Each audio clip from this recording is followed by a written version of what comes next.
ओम शांति। 11 जून 2023 की आज बाप दादा की अव्यक्त मुरली है। विषय है निश्चय बुद्धि की निशानियाँ, निश्चित विजय और सदा निश्चिंत स्थिति का अनुभव। निश्चय बुद्धि की निशानियाँ, निश्चित विजयी और सदा निश्चिंत स्थिति का अनुभव। इसका डिटेल है।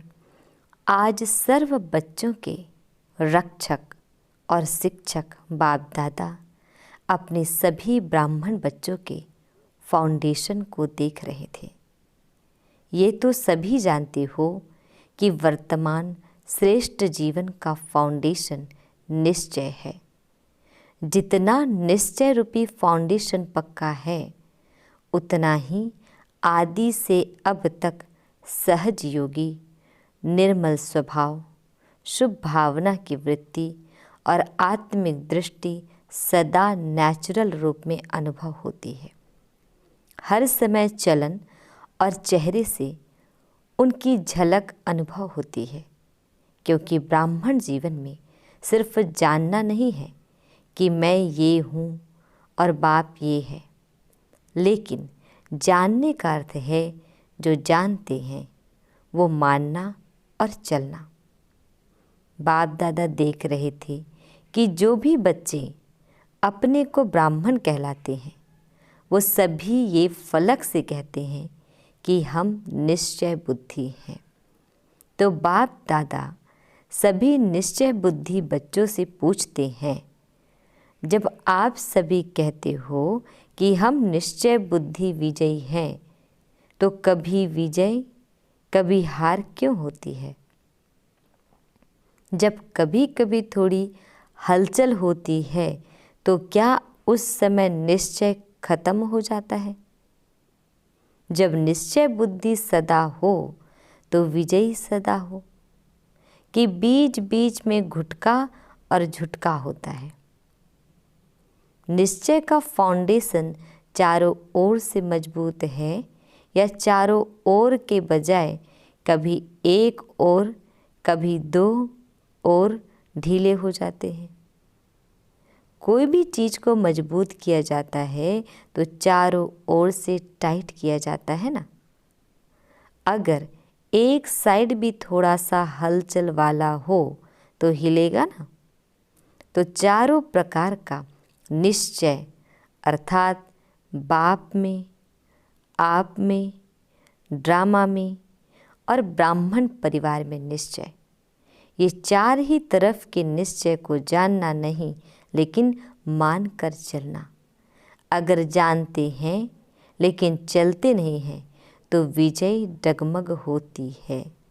जिस समय विजय हलचल में आती है तो चेक करना कि चारों तरफ से कौन सा तरफ हलचल में है।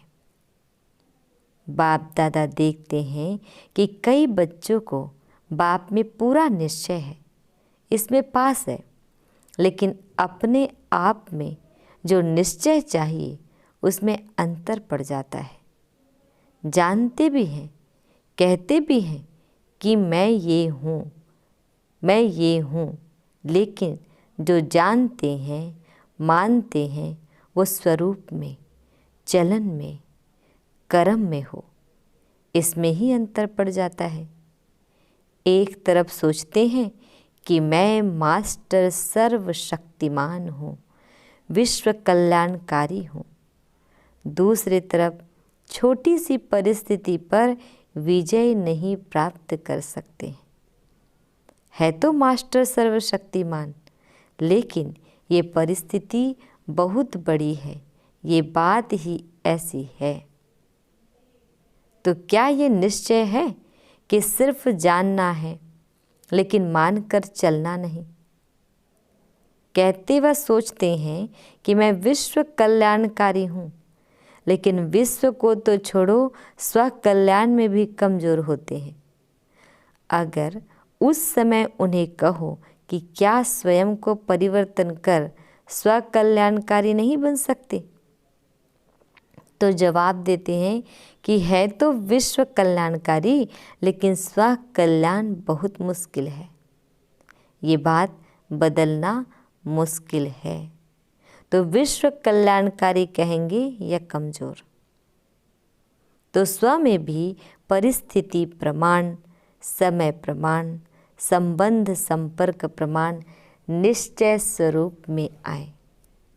ऐसे निश्चय बुद्धि की विजयी हुई ही पड़ी है। जैसे सभी को ये पक्का निश्चय है कि मैं श्रेष्ठ आत्मा हूँ, इसके लिए कोई दुनिया के वैज्ञानिक भी आपको हिलाने की कोशिश करे कि आत्मा नहीं शरीर हो, तो मानेंगे नहीं और ही उसको मनाएंगे। तो जैसे ये पक्का है कि मैं शरीर नहीं हूँ, मैं आत्मा हूँ, और कौन सी आत्मा हूँ ये भी पक्का है। ऐसे निश्चय बुद्धि की विजय भी इतनी निश्चित है। हार असंभव है और विजय निश्चित है। और ये भी निश्चित है कि बातें भी अंत तक आनी हैं, लेकिन उसमें विजयी बनने के लिए एक ही समय पर चारों ही तरफ का निश्चय पक्का चाहिए। 3 में निश्चय है और 1 में नहीं है तो विजय निश्चित नहीं है, लेकिन मेहनत से विजयी होगी। निश्चित विजयी वाले को मेहनत नहीं करनी पड़ेगी। कई बार कई कहते हैं बाप दादा तो बहुत अच्छा, वो तो पक्का है कि बाप है और हम बच्चे हैं, हमारा बाप से ही संबंध है। लेकिन दैवी परिवार में खिटखिट होती है, उसमें निश्चय डगमग हो जाता है, इसलिए परिवार को छोड़ देते हैं, हल्का कर देते हैं। तो एक साइड ढीला हो गया ना। बिना परिवार के माला में कैसे आएंगे? माला कब बनती है? जब दाना दाने से मिलता है और एक ही धागे में पिरोए हुए होते हैं। अगर अलग अलग धागे में अलग अलग दाना हो तो उसको माला नहीं कहेंगे। तो परिवार है माला। अगर परिवार को छोड़कर 3 निश्चय पक्के हैं तो भी विजय निश्चित नहीं है। चलो परिवार की खिटखिट से किनारा कर लो, बाप का सहारा हो, परिवार का किनारा हो तो चलेगा। काम तो बाप से है या भाइयों से है? बाप से काम है, वर्षा बाप से मिलना है, भाई बहनों से क्या मिलेगा? लेकिन ब्राह्मण जीवन में यही न्यारापन है कि धर्म और राज्य दोनों की स्थापना होती है, सिर्फ धर्म की नहीं। और धर्म पिताएं सिर्फ धर्म की स्थापना करते हैं। बाप की विशेषता है धर्म और राज्य की स्थापना करना। तो राज्य में एक राजा क्या करेगा? बहुत अच्छा तख्त भी हो, ताज भी हो, क्या करेगा? राजधानी भी चाहिए ना। तो राजधानी अर्थात ब्राह्मण परिवार सो राज परिवार। इसलिए ब्राह्मण परिवार में हर परिस्थिति में निश्चय बुद्धि, तब राज्य भाग्य में भी सदा राज्य अधिकारी होंगे। तो ऐसे नहीं समझना कोई बात नहीं, परिवार से नहीं बनती है, बाप से तो बनती है। ड्रामा अगर भूल जाता है तो बाप तो याद रहता ही है। लेकिन कोई भी कमजोरी एक ही समय पर होती है। स्व स्थिति अर्थात स्व निश्चय भी अगर कमज़ोर होता है तो विजय निश्चित के बजाय हलचल में आ जाती है। तो बाप दादा निश्चय के फाउंडेशन को चेक कर रहे थे। क्या देखा?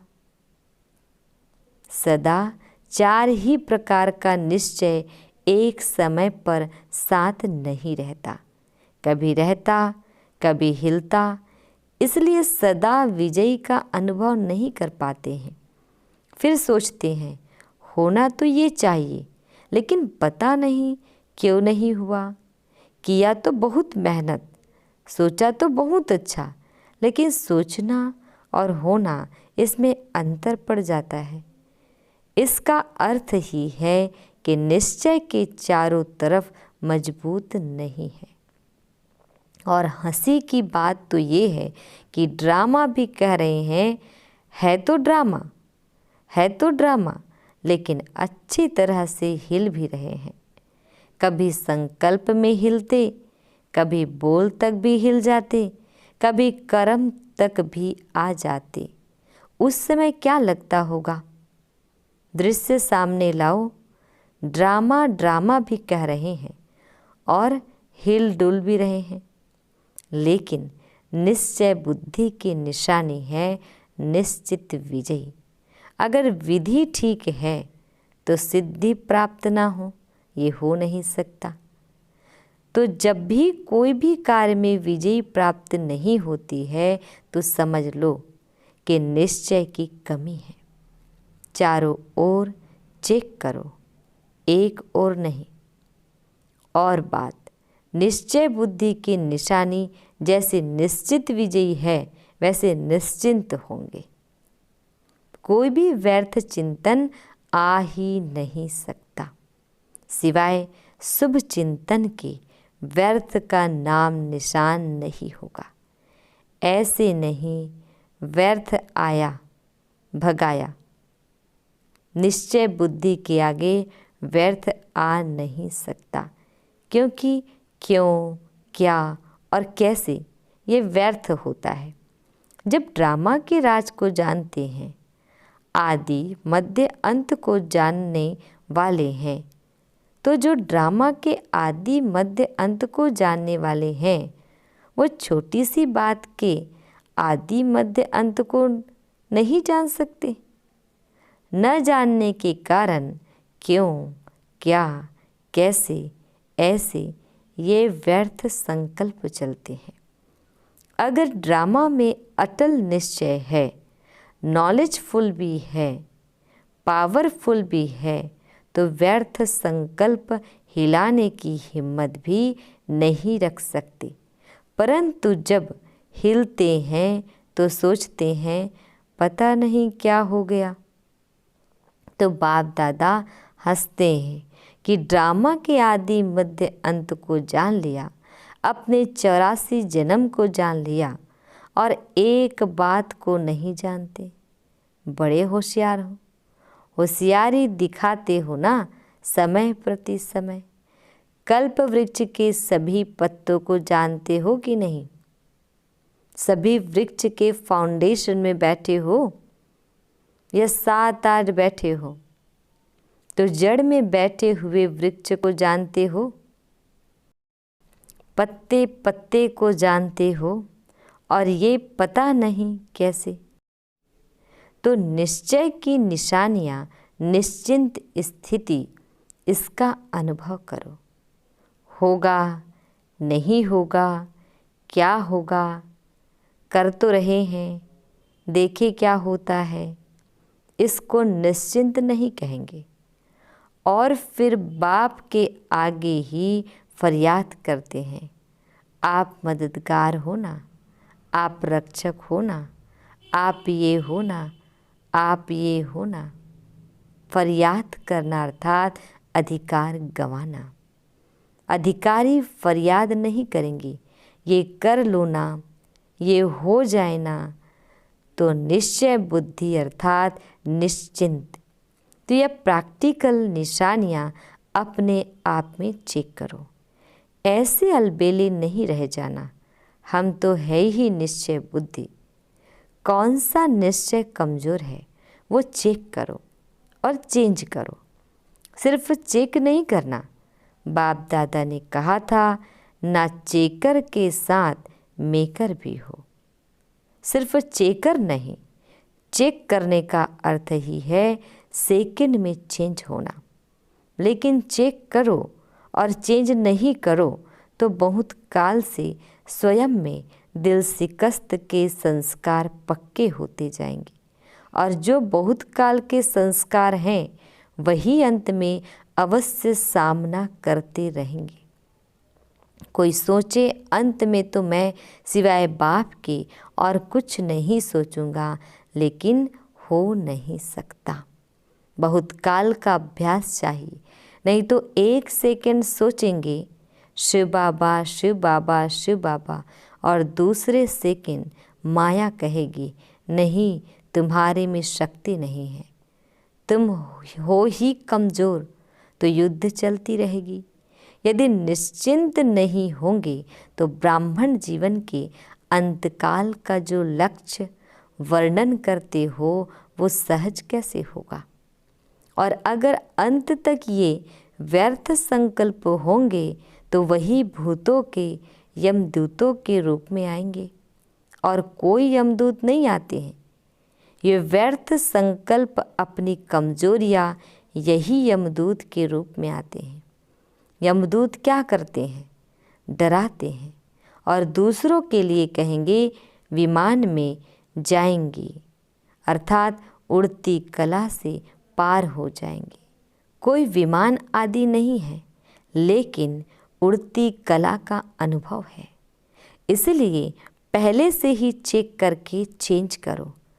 कब तक करेंगे? बाप दादा को खुश तो कर देते हैं, करेंगे, प्रतिज्ञा भी लिख देते हैं, लेकिन वो कागज तक रहती है, यह जीवन तक। अच्छा, आज मधुबन निवासियों का भी टर्न है। मधुबन वाले से तो विशेष बाप दादा का स्नेह है, सबसे है, लेकिन फिर भी थोड़ा सा विशेष मधुबन निवासियों से है, क्योंकि निमित्त है। फिर भी देखो, आप आते हैं, खातरी तो ठीक करते हैं ना। मधुबन वाले खातरी करने में पास है ना। मेहमान निवाजी करना ही महानता है। जिसको मेहमान निवाजी करना आता है वो महान हो ही जाता है। सिर्फ खाने पीने से नहीं, लेकिन दिल के स्नेह की मेहमान निवाजी वो सबसे श्रेष्ठ है। चाहे पिकनिक कितनी भी करा लो, लेकिन दिल का स्नेह नहीं मिला तो कहेंगे कुछ नहीं मिला। तो मधुबन वाले दिल के स्नेह सहित मेहमान निवाजी करते हैं। करते हो ना कि कोई नीचे ऊपर करेंगे तो कहेंगे बाप दादा ने ऐसे ही कहा, ऐसे नहीं करना। स्नेह के सागर के बच्चे हो ना, कब तक स्नेह देंगे? नहीं, गागर के बच्चे नहीं, सागर के बच्चे बेहद। सबके पास स्नेह का स्टॉक है ना। माताओं के पास भी है, कुमारियों के पास भी है, पांडवों के पास भी है। सागर है या थोड़ा है? तो कभी क्रोध तो नहीं करते हो ना। जब स्नेह के सागर हैं तो क्रोध कहाँ से आया? जिसके संस्कारों को जानकर सेटिस्फाई करते हो ना, चाहे वो रॉन्ग है, लेकिन आप तो नॉलेजफुल हो ना। आप तो जानते हो ना कि ये क्या है, लेकिन उस समय क्या करते हैं? इसने ऐसे किया ना, इसलिए हमने भी किया। रॉन्ग से रॉन्ग हो गया तो क्या कमाल की। उसने रॉन्ग किया और आपने उसका रिस्पॉन्ड भी रॉन्ग ही दिया। कई कहते हैं ना, क्रोध एक बारी करते हैं तो कुछ नहीं होता, बार बार करता रहता है। तो जानते हो कि जिसका स्वभाव ही क्रोध का है तो वो क्रोध नहीं करेगा तो क्या करेगा? उसका काम है क्रोध करना और आपका काम है स्नेह देना या क्रोध करना। वो 10 बारी करे तो आप एक बारी तो जवाब देंगे ना। नहीं देंगे तो वो 20 बारी करेगा, फिर क्या करेंगे? तो इतनी सहन शक्ति है, या उसने 10 किया, आपने आधा किया, कोई हर्जा नहीं। उसने झूठ बोला, आपने क्रोध किया, तो क्या ठीक हुआ? फिर बड़े बहादुरी से कहते हैं झूठ बोला ना, इसलिए क्रोध आ गया। लेकिन झूठ बोलना तो अच्छा नहीं लगा और क्रोध करना अच्छा है। तो स्नेह के सागर के मास्टर स्नेह के सागर मास्टर स्नेह के सागर के नयन, चैन, वृत्ति, दृष्टि में जरा भी और कोई भाव नहीं आ सकता। यदि थोड़ा थोड़ा जोश आ गया तो क्या उसको स्नेह का सागर कहेंगे कि लोटा है?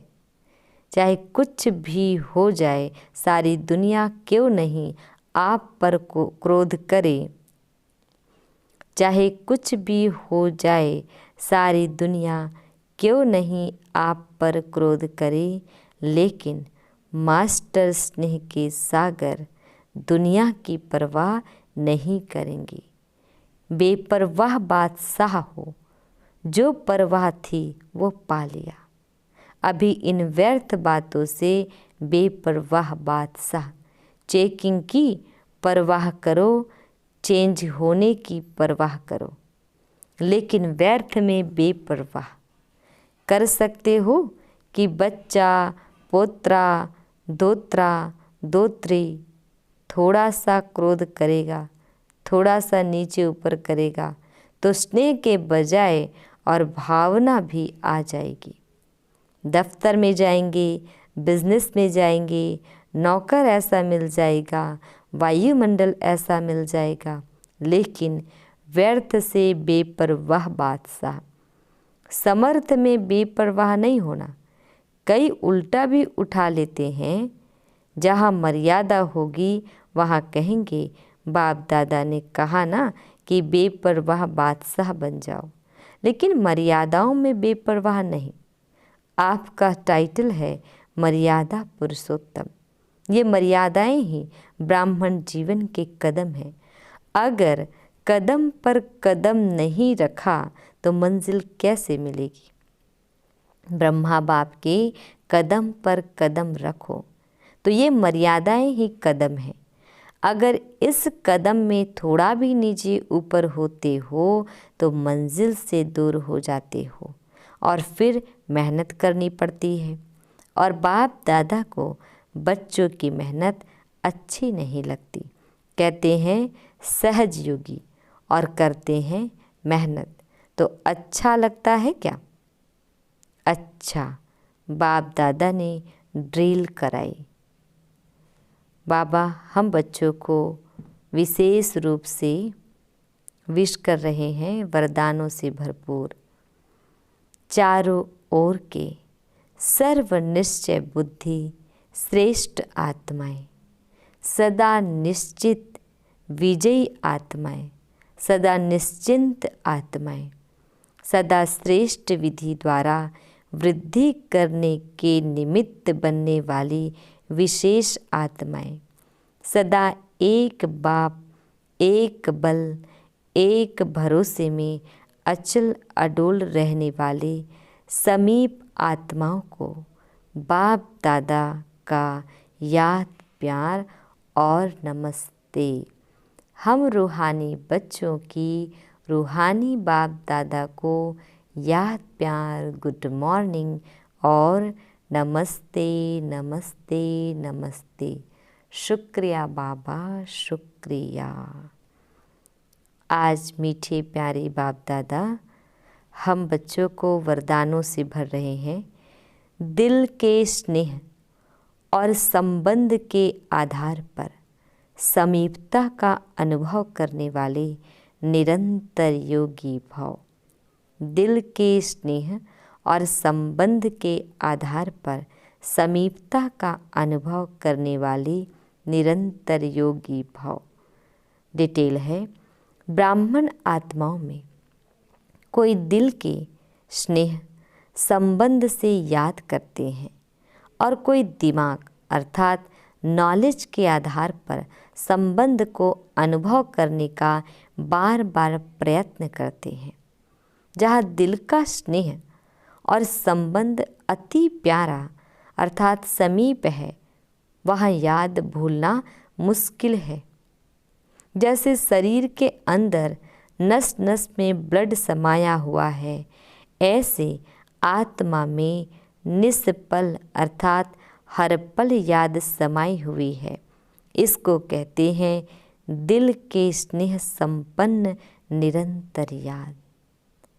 स्लोगन है, निस्वार्थ और निर्विकल्प स्थिति से सेवा करो तब सफलता मिलेगी। निस्वार्थ और निर्विकल्प स्थिति से सेवा करो तब सफलता मिलेगी। ओम शांति।